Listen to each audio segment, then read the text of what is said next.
Coming up next on Unscripted Faith, what if the most painful chapters of your life were actually the beginning of something beautiful? Today's guests have walked through unthinkable loss and somehow found purpose and freedom on the other side. Rachel Faulkner Brown faced the unimaginable by becoming a widow not only once but twice, but what she discovered in the aftermath is going to surprise you.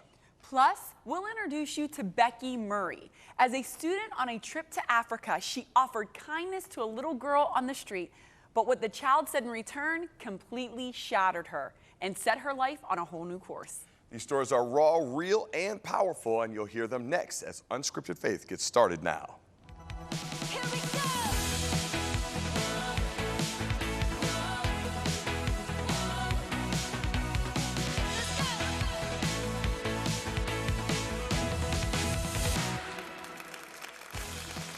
Hello there, everyone. It's so great to have you here on Unscripted Faith. Thank you for inviting us into your world, and we are so excited. You know, we got a deeper episode today, some pretty heavy topics. Yes, we do. I can't wait because we all walk through pain, you know, and so to be able to hear these stories of pain that was turned into purpose, we're in for a good one. It is going to be good, and our next guest has lived through deep loss, twice widowed, and a Gold Star family member, but she's also found incredible healing through God's grace. Now, Rachel Faulkner Brown is helping women do the same. She leads the largest Christian widows ministry in the country and brings hope, joy, and freedom to those navigating grief. Rachel, welcome to Unscripted Faith. Hey, Jay, I'm so honored to be here. Thanks, Angela, for having me. Such an honor. All the way from Hotlanta. All the way, all the Come way. I on. love Pittsburgh, though. It's a beautiful place. Y'all have an amazing city. We do, we do, we do. And let's get right into this story here. You have gone through some things from an early age. Take us back. You fall in love, think you're going to spend the rest of your life with the man of your dreams, and what happens? Yeah. Well, I, met him the first week of school, the week I started college, actually. And Todd was just, the apple in my eye. We fell in love, married the week after I graduated college. We were living the dream, dual income, no kids, had our dog, and life, suddenly changed. We all remember where we were September 11th. And that was us. We were like, what is this world becoming? We're 23 and 27. And but 5 days later was my own personal September 11th. Todd went to play a game of pickup basketball in my best friend's driveway. We'd gone to church. We'd had this amazing day. We were talking about having kids. And, he just does what he loved to do. And I went to a wedding shower, which is what Southern women do on Sunday afternoons. And I get a phone call from my best friend. She said, hey, I think Todd's broken his leg.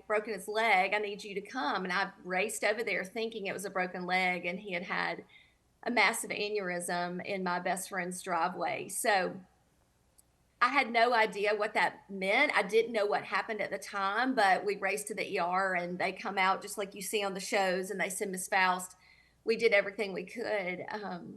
And, I remember walking back and laying myself over his body, still had on his basketball clothes, and looking down at his shoes. And I just remember thinking, there is no way that this is my life. And, I'm praying to God the whole time, Lord, just save him, just save him. It was so evident that wasn't going to be the case. He was, to be absent from the body was to be present with the Lord. And I knew that, but it was just so hard for me to wrap my mind around because I had never known anyone young who had died. And I became a widow that day, September 16th of 2001. And, life was never the same. We didn't have children. I was honestly thankful for that because it made life a lot easier to move on and, to grieve. But it was so sad. There were so many lost dreams. And that's the thing for widows. There's so much secondary loss. And not having children was a big part of that. But God was, so gracious to me through that season. I learned to worship, and I would sit in my room and play Give Me Jesus, Fernando Ortega's Give Me Jesus, and just sing at the top of my lungs. I didn't know what else to do. So it was just I hate to say a sweet season, but it was a season that we, as widows, you never get back. When you're in that in that deep valley, that's where the crops are grown, right? And they're not grown on the mountain. And that was for sure what was my story. Wow. So what happens next? You go through your healing process. You continue to heal through life, obviously, and you Yeah. meet your second husband. I do. Yeah. Blair was a family friend. Actually, we found a picture recently of the two of us at a family wedding. So I'm married to Todd at the wedding. Blair's standing here and I'm in between them. And I talk about prophetic. Oh my gosh, it's so weird to see that picture. But Blair was supposed to be an usher at our wedding. We about a year after Todd passes away, I start dating, and Blair's 35. He loves Jesus, eligible bachelor, fighter pilot. I mean, I should go out with him, right? And I told my mom, I was like, Mom, I mean, I should totally date Blair, and she had thought that was a great idea too. And so we start dating. We get engaged in March of 2003, marry in July 2003. And, I just felt like this was my redemption story. I was like, this is it. This is how the Lord works. He restores and he redeems. And all that was true. I mean, all of that was so true. He was redeeming my life, and Blair was a huge part of that. We had, a full military wedding. It was amazing. We moved to New Orleans.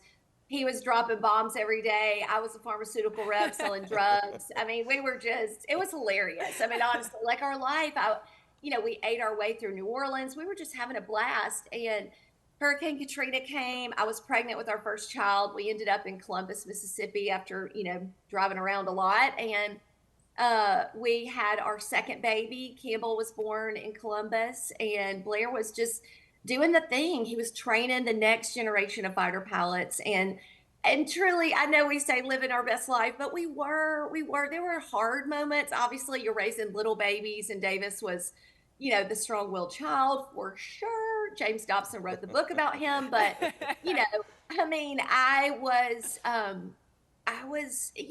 questioning who I was. I mean, I wasn't working anymore. I was staying home. So my identity was a little shifted and just a little not solidified yet, to say the least.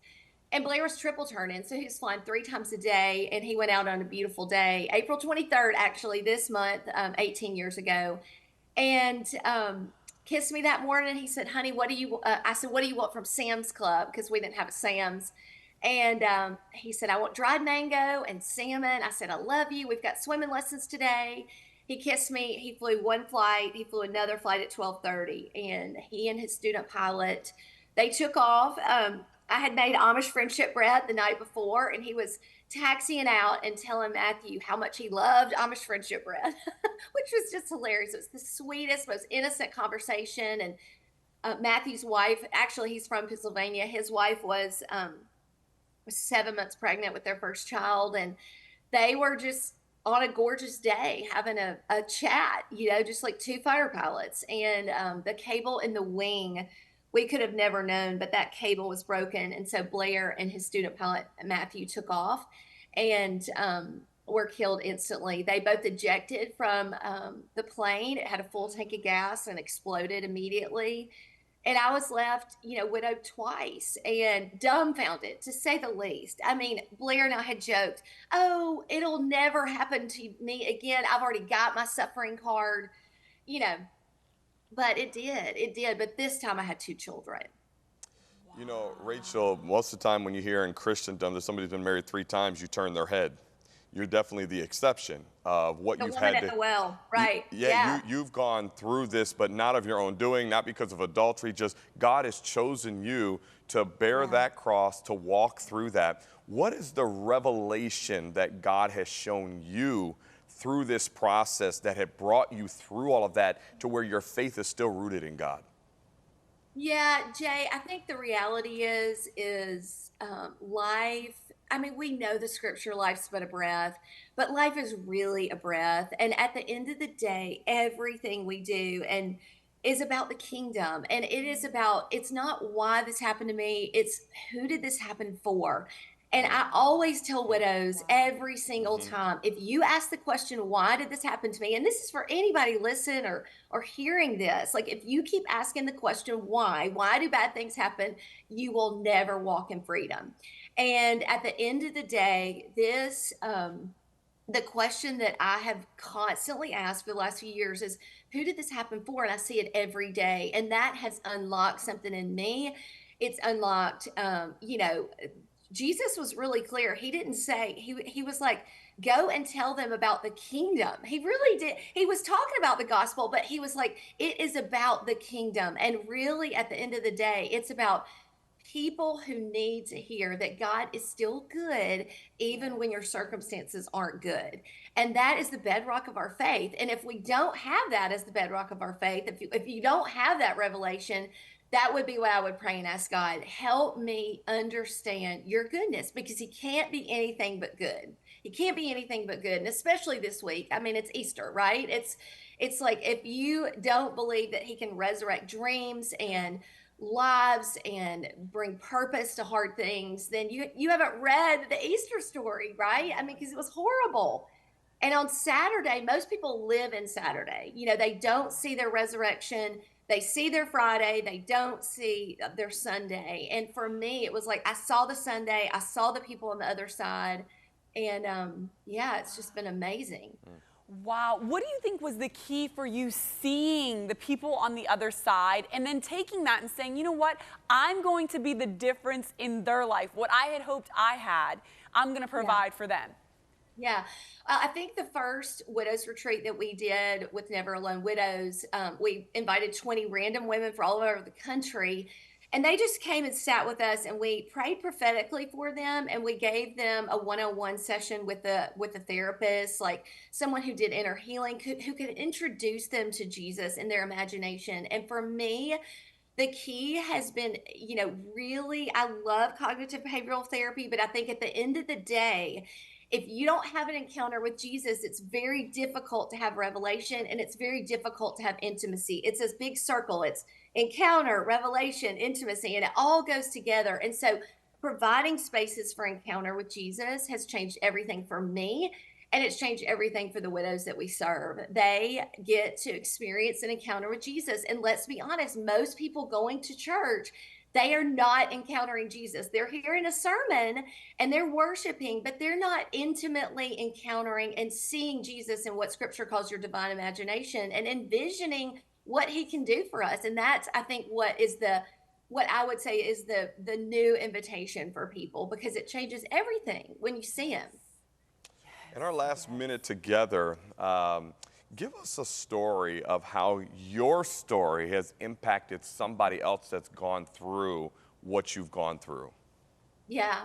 Oh my gosh. I mean, I think at the end of the day, there's, I hate to say thousands, but we help thousands of widows every month. And, my thing every time a widow comes to a retreat or a conference or a local group is I want them to see someone a little bit ahead of them, so they know if God can do it for her, God can do it for me. But Kaylee is the one that comes to mind. And she's in Huntsville, Alabama. She came to our retreat riddled with shame. She'd been divorced before she was widowed, and she still was stuck from that divorce. Then she gets widowed. Her husband dies. She encounters Jesus, and then she goes and starts a local group in Huntsville, Alabama. I mean, if this isn't the gospel, I don't know what is. And then, this past 2 weeks ago, she came to our retreat to baptize 2 of her girls that were in her local group. And I was just like, oh my goodness, this is it. I mean, if I died today, I would be like, I have accomplished my mission on this earth. And I think for me, watching them love others and reaching their hand out to the girl behind them who's lost her husband and say, hey, listen, look what he did for me, and he can do it for you. Yes, that is so powerful. I love it. That multiplication, let's go. Really quickly, you're married now. Tell us about your family, and we'll let you go. Yeah, Blair, obviously he was an amazing husband, and I knew God. I love being married. So I was like, I want to be married. It took 6 years, but God was gracious. Rod was a pastor in Atlanta, and he has raised my children. In fact, we're in the process. He's adopting my children. We just waited till it was the kids' choice, and just blown away what God can do. We've been married for 12 years, which just blows my mind. I'm so, so blessed. That is so awesome. Rachel, thank you so much for your courage, your faith, your intestinal fortitude, all the above, and what you're doing to help widows all over the country. Keep doing what you're doing, and thank you for being a guest here on Unscripted Faith. Thank you. Nice to meet y'all. Amazing. So awesome. Coming up after the break, one little girl and a pair of shoes changed everything. Don't miss Becky Murray's incredible story and how one moment shaped her entire life. We'll be right back. No human has changed the world more than Jesus, as demonstrated by the many great statements written about him through the ages. When you give to support Cornerstone Television this month, let us bless you with It's All About Jesus by best-selling author Randy Alcorn. He's compiled some of the most powerful and inspiring words ever said about the Son of God.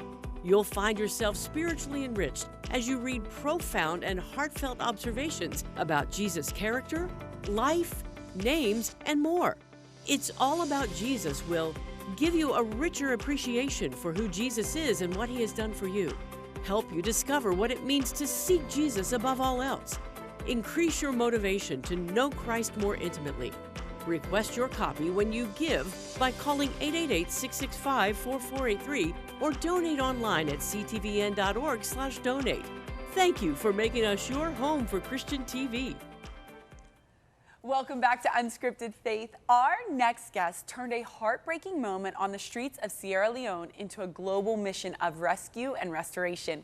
Becky Murray is the founder of One by One, a ministry that's changing lives across the world, reaching vulnerable children, rescuing them from exploitation, and restoring their dignity through the love of Christ. Becky, welcome to Unscripted Faith. Hey, so good to be with you guys. We are honored to have you. So take us to the moment you meet Felicity. What happens and how does that change your life?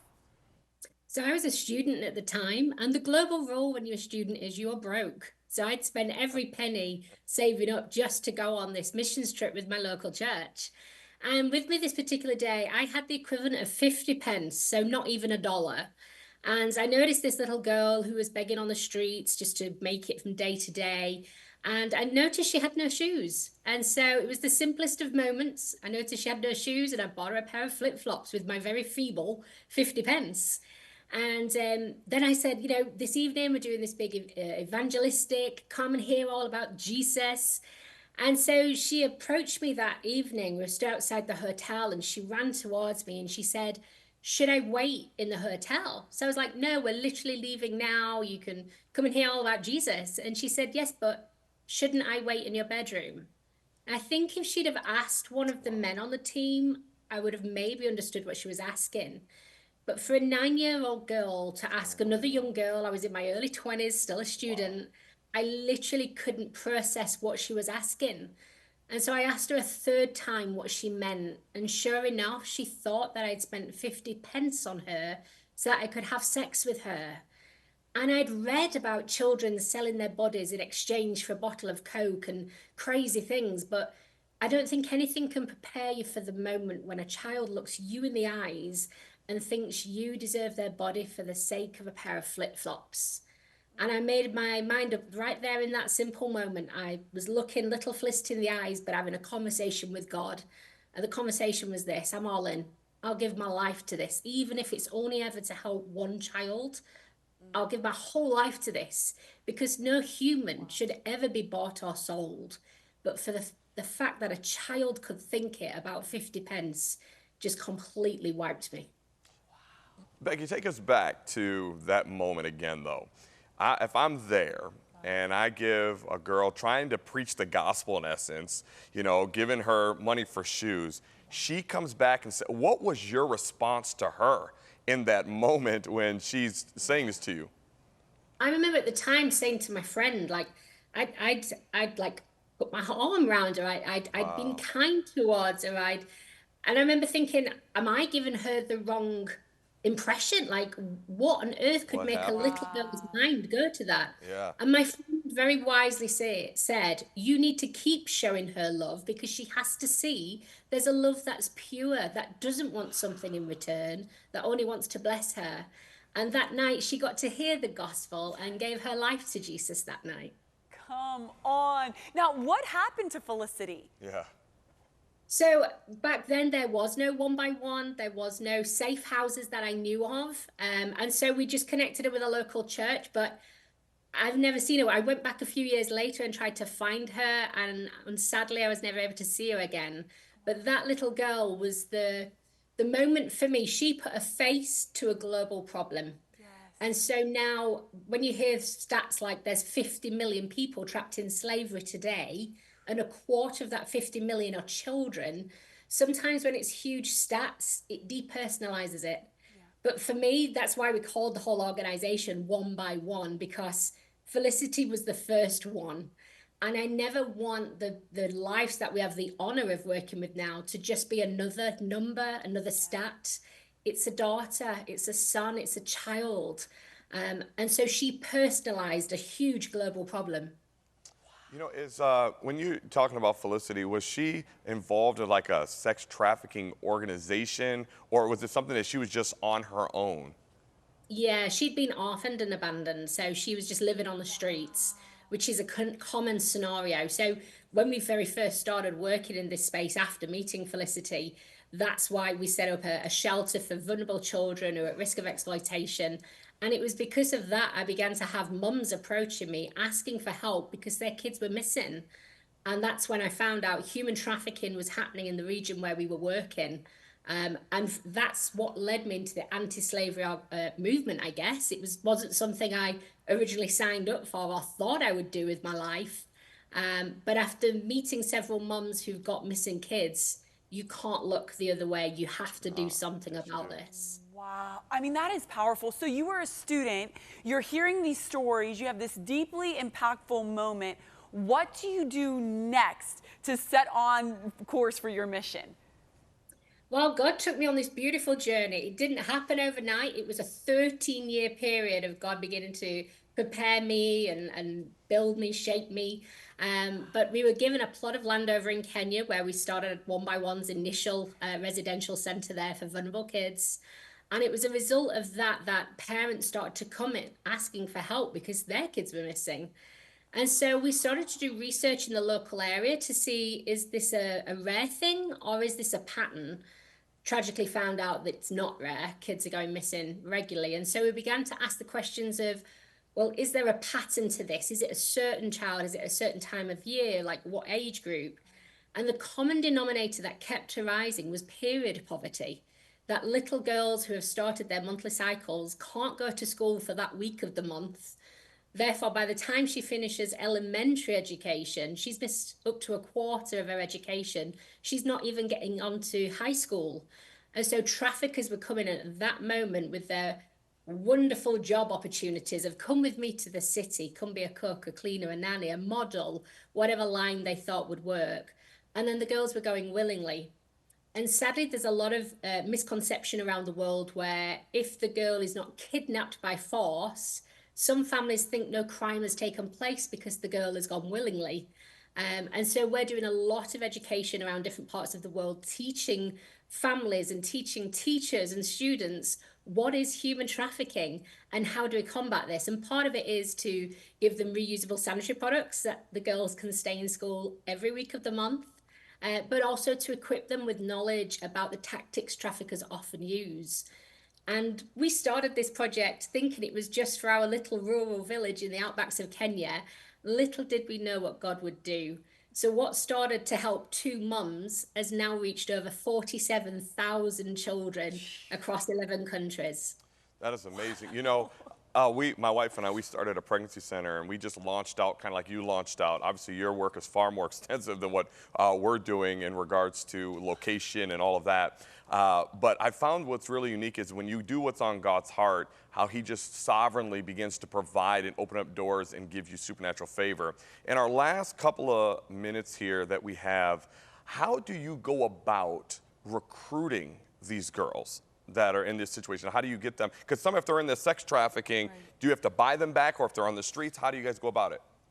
So we will never put a price on a child's life because there can be no price. There's no price that could be put. That's right. And so we'll never buy a child out of slavery, but we work closely with the police. So we've done a lot of police training across different parts of Uganda and different parts of the world.